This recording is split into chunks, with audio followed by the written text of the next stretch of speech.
The first shock comes from the sky. A single, thunderous roll. 3,000 American aircraft, unleashing the heaviest aerial bombardment the Western Front has yet seen. Tears open the morning of 25 July 1944, shattering the German belief that the Normandy line can hold. Dirt, flame, steel, and bodies erupt into the air as if the earth itself has detonated. The ground trembles under a bombardment so violent that U.S. observers positioned miles away report the soil rippling like water. German officers, still confident that their Panther tanks will dominate any American armored thrust, are suddenly swallowed by a storm that no armor and no doctrine was designed to withstand. But this is only the beginning. To understand the scale of what is about to unfold, the breaking of the German line, the collapse of the Western Panzer force, the shattering of the idea that American tanks are weak, fragile, toy-like machines, the narrative must drop back into the dark, suffocating hedgerow labyrinth of June and early July 1944, where the German tank commander's contempt for the Sherman first took root. Normandy's bocage country is a maze. Earthen walls, thick vegetation, narrow lanes, and fields carved by centuries of farming. The Americans, advancing from 6 June 1944, struggle to push through, losing tanks to hidden Panzerfaust teams, camouflaged anti-tank guns, and the deadly, long-range fire of the 75mm KWK-42 mounted on the Panther. German officers, schooled in the armored clashes of the Eastern Front and conditioned by propaganda to view American technology as inferior, see confirmation of their beliefs everywhere. Reports flood battalion headquarters. Shermans burn easily. Their armor is soft. Their guns cannot penetrate a Panther frontally beyond 100 meters. Their crews panic under fire. And on paper, the numbers seem to validate the disdain. The Panther's frontal glacis, 80 millimeters at 55 degrees, is effectively immune to the Sherman's 75 millimeters M3 gun at practical combat ranges. The Panther's gun can destroy a Sherman at 1,500, 2,000 meters, while the Sherman often needs to close within 600 meters even against the Panther's side armor. The Germans note this, repeat it, believe it. In the first weeks after D-Day, scattered engagements appear to support the myth. On 13 June 1944, at Villers-Bocage, though the Tiger steals the headlines, Panther units report similar superiority. 2s. Armor divisions report dozens of Shermans knocked out by single German guns hidden behind hedgerows. On 11 July, Panzer Lehr officers claim they have no fear of American armor whatsoever. Panther kill ratios in some localized engagements reach 3-to-1 or 4-to-1. The numbers travel upward, reinforcing the core belief inside German command posts. American tanks are no match for ours. But this belief contains a fatal blind spot, because while German commanders fixate on tactical kill ratios, they ignore the operational scale that the Americans are assembling behind the hedgerows. Colossal logistics networks, vast reserves of ammunition, fuel, spare parts, replacement vehicles, and most critically, tanks. The United States produced 49,234 Shermans during the war. Germany produced 6,000 Panthers, and in Normandy, by mid-July, the Americans hold an armored edge of roughly 6-to-1. German commanders talk about quality. The Americans are preparing to demonstrate quantity in a form so overwhelming that it will annihilate the German belief system itself. Still, in the bocage, the Germans assume the terrain will prevent any large-scale American breakthrough. They underestimate the U.S. Army's capacity to adapt. Engineers devise new tactics. Bulldozers carving lanes through hedgerows. Tanks fitted with steel tusks, the Rhino modification, to break through earthen walls, coordinated infantry tank assaults, and pre-registered artillery plans designed to suppress hidden German guns. The Germans notice the change, but misinterpret it as desperation, not innovation. Meanwhile, the Panther suffers from reality that contradicts its myth. It is deadly frontally, but only when it can see the enemy. In the hedgerows, with visibility measured in meters, the Panther cannot exploit its range advantage. Its narrow turret traverse makes it slow to respond. Its long barrel snags on vegetation. Its side armor, 40-50 mm, is vulnerable at close range to the Sherman 75 mm, the British 6-pounder, and the U.S. 76 mm that is beginning to appear in small numbers. Panthers bog in soft ground. Their complex transmissions fail under strain. By July, nearly 50% of Panthers in Panzer Lehr and 2nd Panzer Division are in workshops at any given moment. But the Germans hold to their central belief. The Americans are slow, clumsy, and incapable of an operational breakthrough. By 20 July, this confidence is lethally high. German Field Marshal Gunther von Kluge insists the front can hold. Hitler orders that not one step back be taken. Panzer Lehr Division, though battered, receives demands to maintain the line near St. Lo. Reports indicate that the Americans are containing themselves with limited attacks, and German intelligence assessments continue to argue that the Panther's superiority will offset the enemy's numbers. Then the weather clears, and the Americans unleash a force designed not to defeat German armor in duels, but to erase entire defensive lines. Operation Cobra is unlike anything the Germans have faced in the West. At 11 a.m. on 25 July, the bombing begins. Waves of B-17 seconds, B-24 seconds, and fighter bombers striking an area less than 6 kilometers deep. The bombardment creates a carpet of 1,500–2,000 bombs per square kilometer. Even Panthers, with their thick armor, are tossed into the air, flipped, crushed, or buried. German infantry companies vanish. Panzer Lehr, already reduced to 2,200 combat effectives from its original 15,000, is decimated. Communications collapse. Survivors stumble through smoke, dust, and the smell of scorched earth, reporting hallucinations, deafness, and shock. The German belief system that technology, training, and experience will offset American mass cracks in this moment. And as the smoke lifts, as the ground is still trembling, the second shock arrives. Endless columns of Shermans pouring forward, not cautiously, not hesitantly, but with speed and precision. Hundreds of them. The 2nd Armored Division, the 3rd Armored Division, the 4th Armored Division, each launching coordinated armored thrusts behind the shattered German line. The Germans had mocked American tanks as toys. Now they see the truth. Toys don't come in battalion strength, moving 10–15 kilometers per hour through newly opened corridors, supported by artillery barrages, firing 250 rounds per minute, and followed by truckloads of fuel, ammunition, and replacement crews. The Panthers that survive the bombardment attempt to regroup. But many cannot move, their engines clogged with dust, their tracks blown off, their radios smashed. The commanders struggle to comprehend what is happening. For the first time since D-Day, the U.S. Army is not probing. It is not advancing cautiously. It is breaking through. And it is happening faster than anyone on the German side believed possible. By the afternoon of 25 July 1944, the German command structure behind St. Lo is faltering. Field telephones crackle with static. Radio sets relay fragments instead of orders.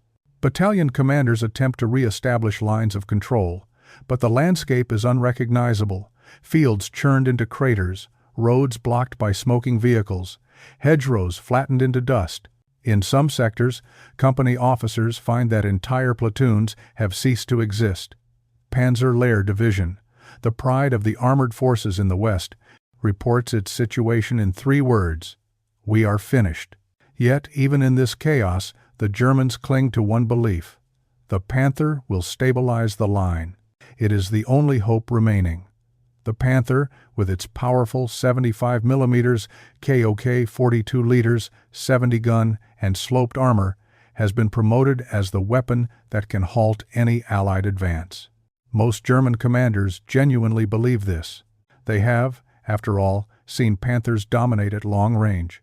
They have watched Shermans burn in past engagements.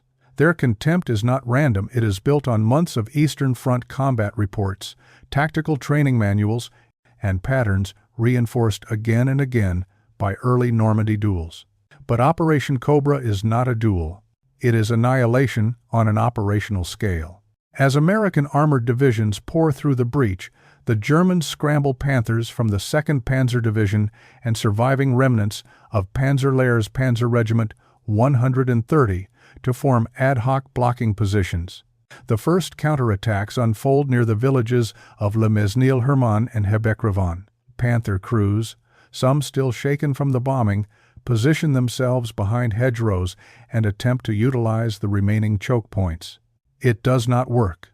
American artillery massed in an unprecedented concentration of over 1,200 guns pounds every suspected German position. Forward observers ride in Shermans, in half-tracks, even on foot ahead of the tanks, calling in barrages with terrifying speed.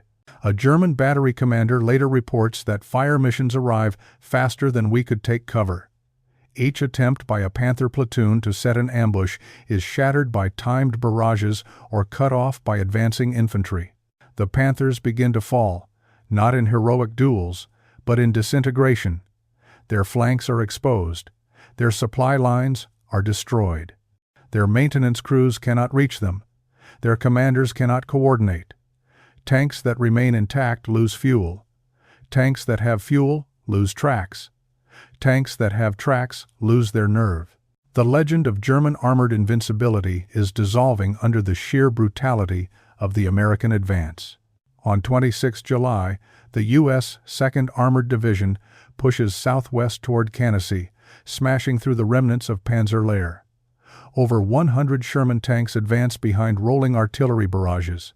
When German anti-tank guns appear pack 40 seconds, 88 seconds, and the occasional Jagdpeds IV, they are eliminated by overwhelming firepower. The Americans coordinate in ways the battered Germans simply cannot match. Artillery, tanks, infantry, air support, and engineers in a synchronized momentum that the Panther, standing alone as a tactical asset, is powerless to counter. But the psychological shift is the true rupture. German commanders have believed for months that the Sherman is fundamentally inferior. They believe American crews lack combat experience. They believe U.S. armor doctrine is crude.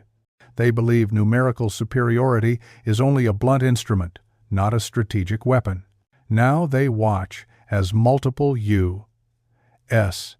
armored divisions move faster than any German formation can react. The Shermans appear everywhere at crossroads, in fields, bursting through hedgerows, firing on the move, appearing behind German units that thought the road was secure. The German certainty that the Americans could be contained collapses under the reality of movement. Speed, once the essence of German blitzkrieg doctrine, now belongs to the United States. Meanwhile, the Panther's weaknesses, long known but dismissed, now become fatal under real battlefield conditions. 1. Mechanical fragility. Of the 220-240 Panthers committed in Normandy, fewer than half are operational on any given day. In Cobra, after the bombardment, many are immobilized without a single shot fired. 2. Vulnerable flanks. American units strike from multiple angles. Panthers cannot rotate fast enough to meet every threat. 3. Slow turret traverse. Shermans with faster-powered traverse systems acquire targets quicker in close-quarters combat. 4. Supply collapse. With bridges smashed and roads cratered, Panther units cannot receive fuel or ammunition. Many are scuttled and abandoned. 5. Loss of combined arms coordination. The Luftwaffe is absent. Infantry support is shattered. Artillery is broken. The Panther is alone. The German belief in technological superiority is being crushed kilometer by kilometer. On the morning of 27 July, the U.S. 3rd Armored Division pushes south from St. Lo toward Coutances. German defenders scramble Panthers to cover road junctions, hoping to plug the widening gap. But the Shermans arrive too fast, supported by M10 tank destroyers and mobile artillery. When a Panther attempts to pull back, American fighter bombers dive in, dropping bombs or strafing with rockets and .50 caliber fire. The German tank crews hear the roar overhead and know they are exposed. Several Panthers are abandoned in panic as their crews flee on foot, unable to endure the constant threat of air attack. The Germans, who once mocked the Sherman as a Ronson, a lighter, less capable tank, now see a different truth. It is not designed as a dueling tank. It is a weapon of mobility, mass, reliability, and operational speed. The Germans have built a technically superior dueling machine. The Americans have built a war-winning instrument. By 28 July, the American armored spearheads are thrusting deep into the German rear. The 4th Armored Division breaks across open ground, now free of hedgerows, with Shermans advancing at 20-25 kilometers per hour. The German defensive system, built around static strongpoints and limited reserves, cannot respond. Panthers are thrown in piecemeal platoons, sometimes individual tanks, rush to block crossroads or reinforce collapsing villages. They are cut down by artillery, isolated, flanked, or forced to retreat under air attack. Near Roncy, a desperate German armored column attempts to withdraw but becomes trapped by destroyed vehicles, blocked roads, and American thrusts from multiple directions. Over 100 vehicles, including Panthers, half-tracks, and trucks carrying ammunition and fuel, are annihilated. Smoke spirals into the sky for hours as the Americans carve deeper into German territory. The German belief that American tanks are inferior has not only cracked, it has shattered. Reality is now unmistakable. The Sherman, supported by overwhelming logistics and relentless coordination, is a far more dangerous enemy than the myth permitted them to imagine. German reports reflect this psychological collapse. Officers note that the Americans advance with an energy we did not think them capable of. Others report, the enemy tanks appear in sectors where they could not possibly reach so quickly. The word mass appears again and again, not as a statistic, but as a terror. By 29 July, U.S. armored divisions turn west, sweeping toward the coast to encircle German units, retreating from Granville and Gavre. The speed is unprecedented.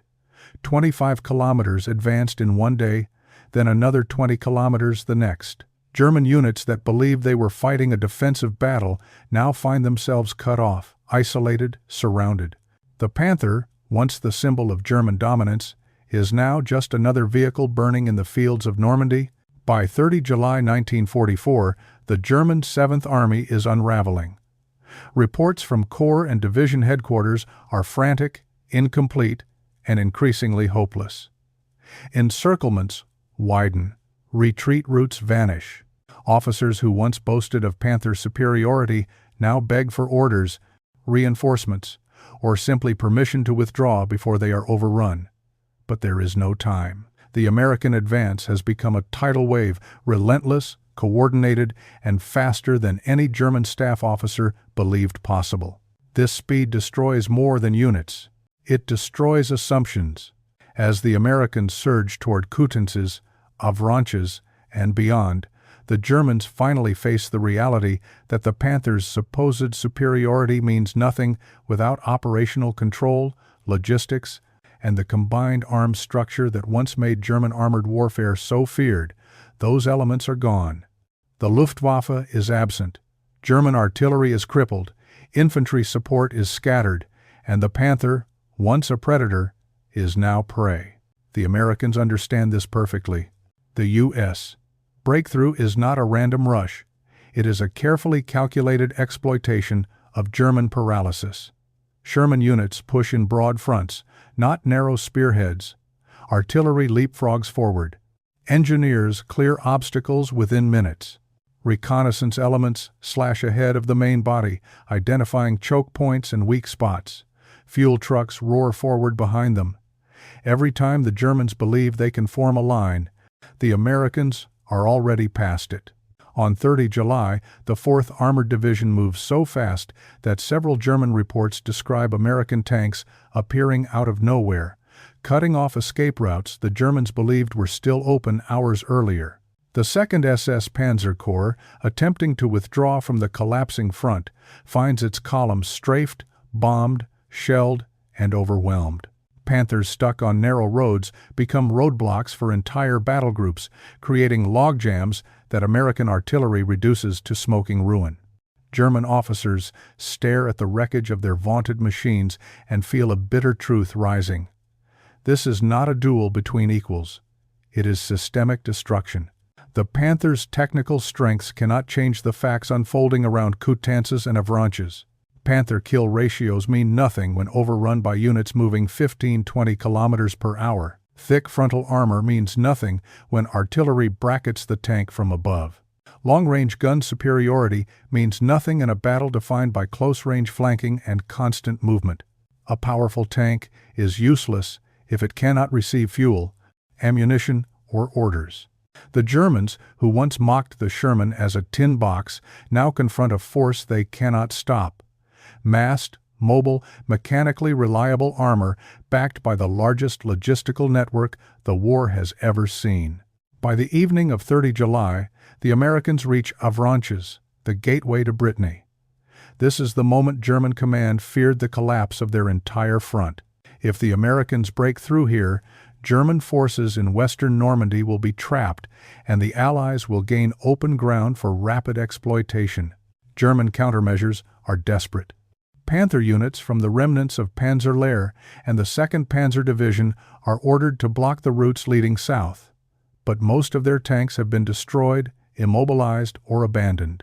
Those that remain form tiny ad hoc Kampfgruppen groups of 2, 3, or 5 tanks, each tasked with covering kilometers of open ground. It is hopeless. On 31 July, the Americans begin pushing east from Avranches. The Germans attempt to counterattack with the last armored reserve in the region, Kampfgruppe von Hauser, containing a handful of Panthers, Panzer IVs, and a few armored half-tracks. They attack near the village of Le Mesnil-Tove, in a desperate bid to cut the American corridor. The clash is brutal, swift, and one-sided. Shermans, M-10 tank destroyers, and U.S. artillery converge instantly. The Americans have perfected a method the Germans cannot counter. Artillery first, armor second. Whenever a Panther is spotted, American forward observers call fire missions within minutes.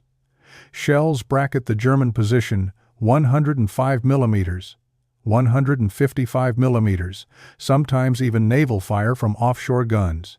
Under this bombardment, Panther crews often abandon their tanks before the Shermans even arrive. Those that remain fight blind, deafened by blasts, surrounded by smoke, unable to maneuver. One Panther attempts to withdraw along a hedgerow tunnel and is struck by an M10's 3-inch gun, its thin side armor failing instantly.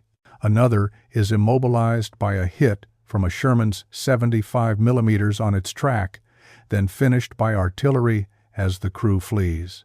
A third Panther fires at extreme range, misses due to obscured visibility, and is overrun by infantry who call in a mortar barrage that forces the crew to bail out. The Germans record the result. Every attacking Panther lost. No American units halted. The psychological shock intensifies. This is not the battlefield the Germans trained for. This is not the duel of armor they imagined. This is not the tactical chess match they believed themselves superior at. This is industrial, operational war, and the Americans excel at it. The Germans struggle to comprehend how the Americans have learned so quickly. The U.S. Army of Normandy in July is not the same army that landed in June. It has adapted with a speed that astonishes even Allied commanders. Combined arms coordination that appeared clumsy in early June is now seamless. Tanks, supported by engineers cutting new paths. Tanks guided by artillery fire, like a moving shield. Tanks protected by fighter bombers overhead.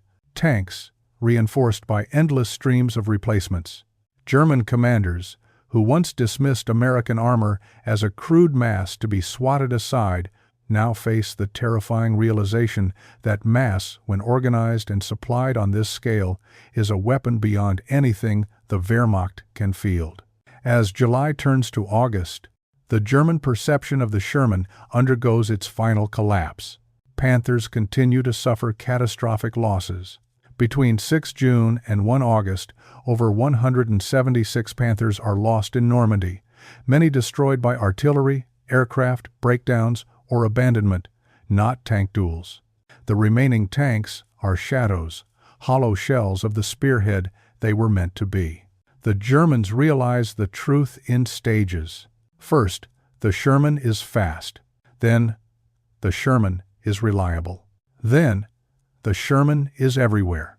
And finally, the Sherman is unstoppable. On 1 August 1944, with Avrankes secured and the breakout complete, U.S. First Army hands the newly created Third Army under General Patton an open corridor into the French interior.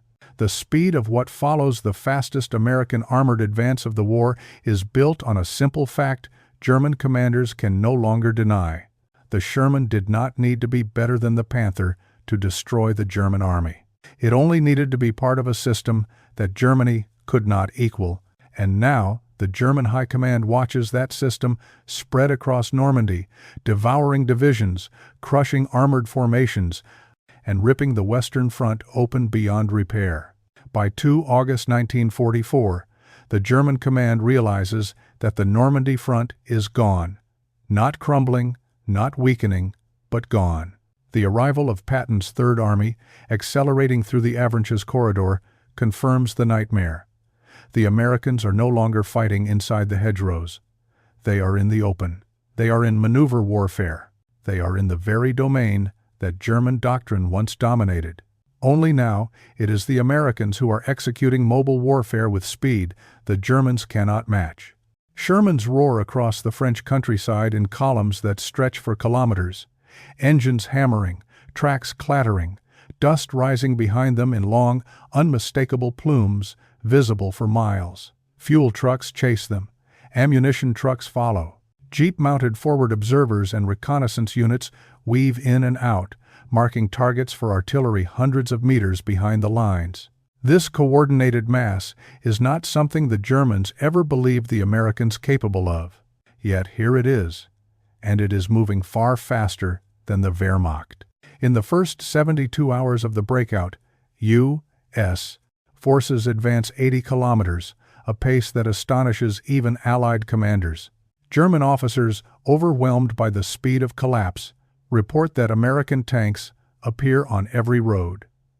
Communications from the 7th Army to the OKW, German High Command, describe the situation as an armored flood.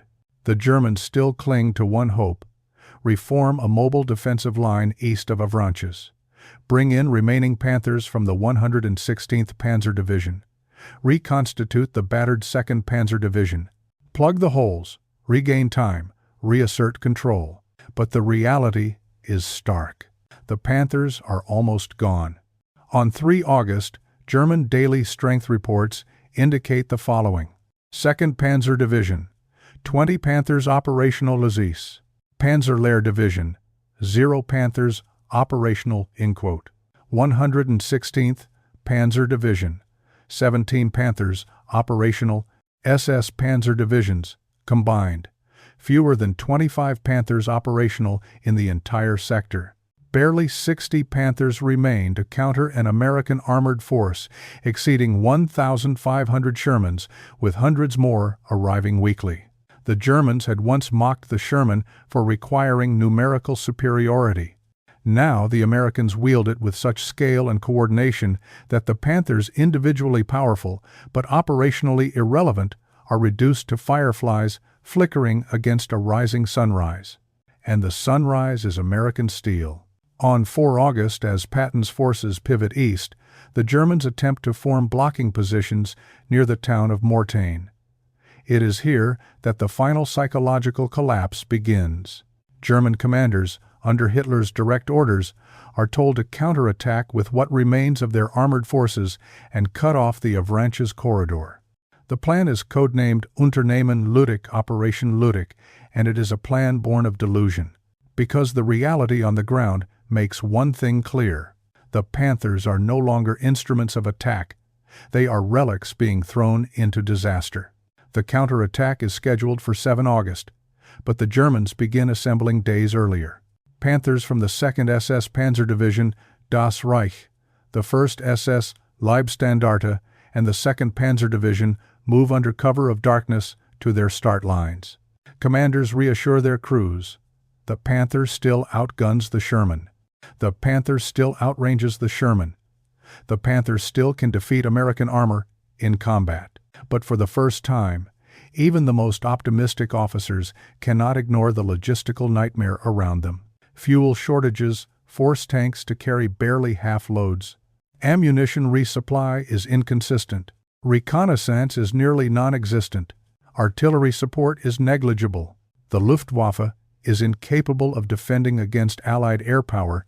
Still, the attack must proceed.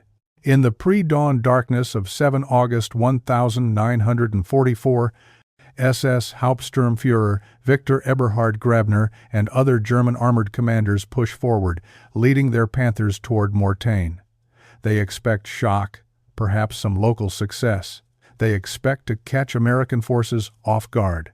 They expect the Sherman to fall back under concentrated attack.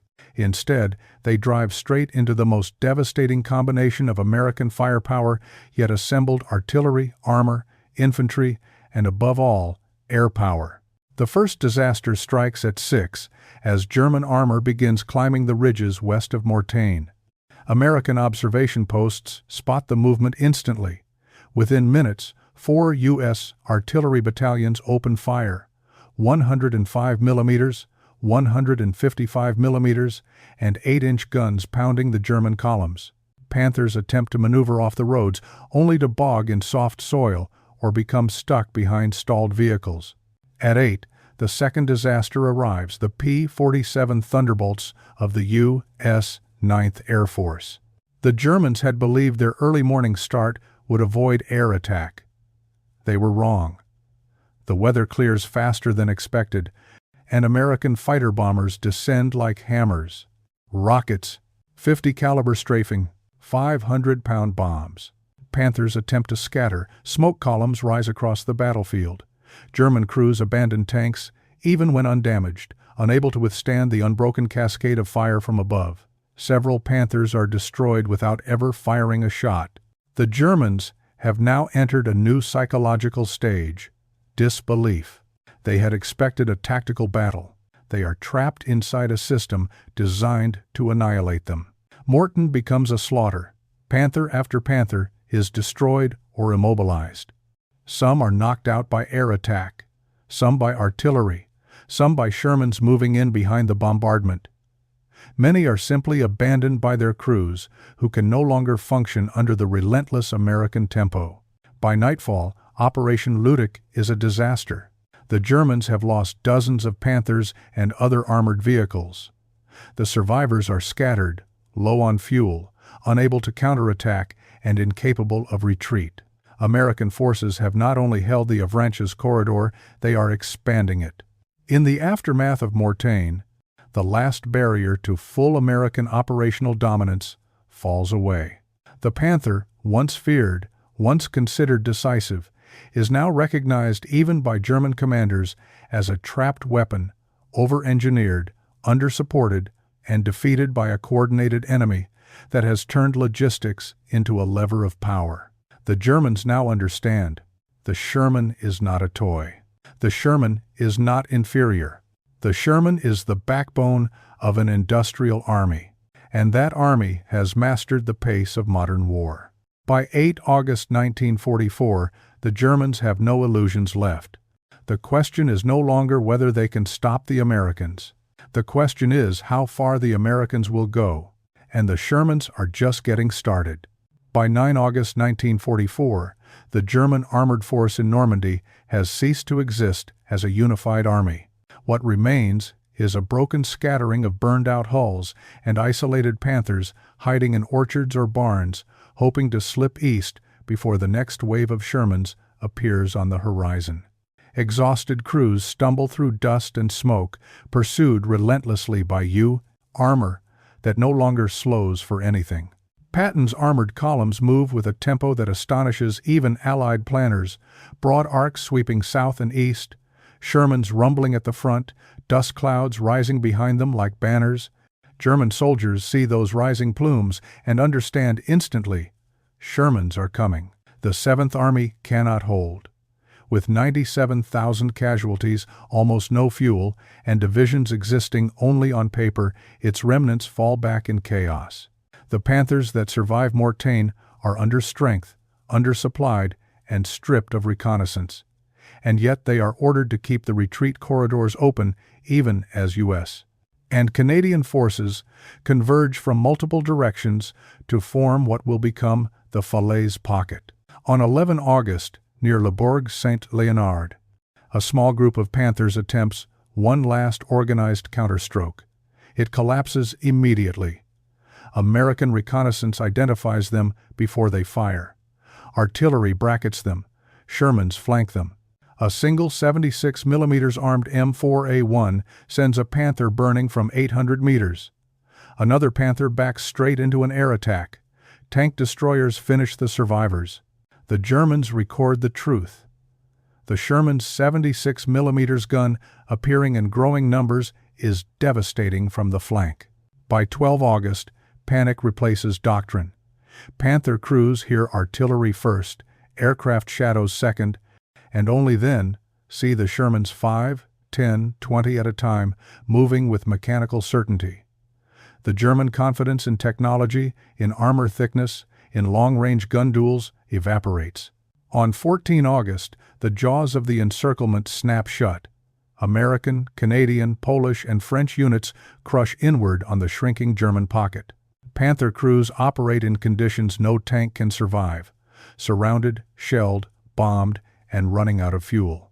At St. Lambert-sur-Dives, Panthers try to break out across bridges and shallow rivers but are torn apart by Sherman fire, artillery, and P-47 seconds circling overhead. By 16 August, the battlefield becomes a graveyard. The fields near Chambois and Mont-Ormel fill with wrecked Panthers, Panzer IVs, half-tracks, and trucks, steel carcasses scattered across the summer wheat. American observers describe the stench of burning fuel and rubber drifting for kilometers. Every attempt the Germans make to regroup is crushed. Whenever a Panther moves, artillery locks on. Whenever they form a defensive line, Shermans break it. Survival, not victory, becomes the only German objective. On 18 August, the final breakout attempts begin. Panthers rush through fire and wreckage, but many are cut down before they reach the open. Others bog or run dry. Dozens are destroyed by their own crews, abandoned in ditches, fields, and forest roads littered with dead machinery. On 20 August 1944, the Falaise Pocket is sealed. Those who escape do so without tanks, without heavy weapons, without coherence. The 7th Army is shattered. Tens of thousands are captured. Thousands more lie across the roads they tried to flee. And the Panthers, once the pride of German armored theory, sit burned out across Normandy. Here, in these fields of twisted steel, the myth of their superiority dies. A tank is only as strong as the army behind it. In Normandy, the Sherman had an army, an entire industrial empire at its back.